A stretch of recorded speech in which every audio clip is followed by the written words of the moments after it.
right? And storing them on-chain rather than on an external server adds that extra layer of durability.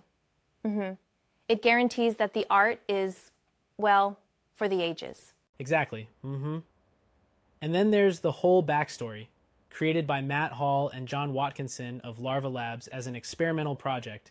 And then later, in 2022, the intellectual property was sold to Yuga Labs. That move really cemented their status in the culture, wouldn't you say? Yeah, handing over those commercial rights to the punk owners basically unlocked even more potential for creativity and commerce. It was a bold move. Right. It opened up a lot of doors. Think about it. Controversies aside, the fact that holders can actually build services or products with their Cryptopunks adds a dynamic, real-world utility to these digital assets. It's a whole new frontier of art and commerce merging. Speaking of merging, isn't it interesting how Cryptopunks paved the way for later collections like CryptoKitties, Bored Ape Yacht Club, and even Cryptodes? Yeah, exactly. They're like the godfathers of the NFT movement.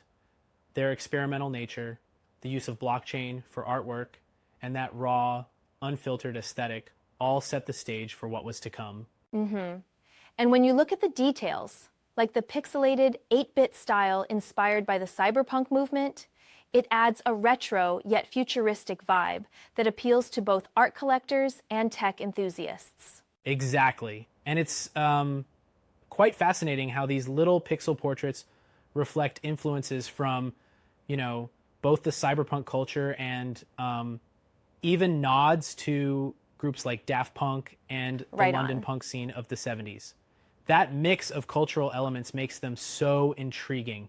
Now, while all of this is exciting, I sometimes wonder, isn't the pricing a bit overblown?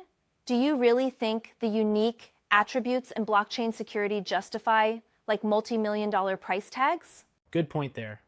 I mean, on one hand, rarity and historical significance do tend to drive up value, but there's also this aspect of speculative investment. It's like a luxury brand. When scarcity meets hype, prices can go through the roof. True.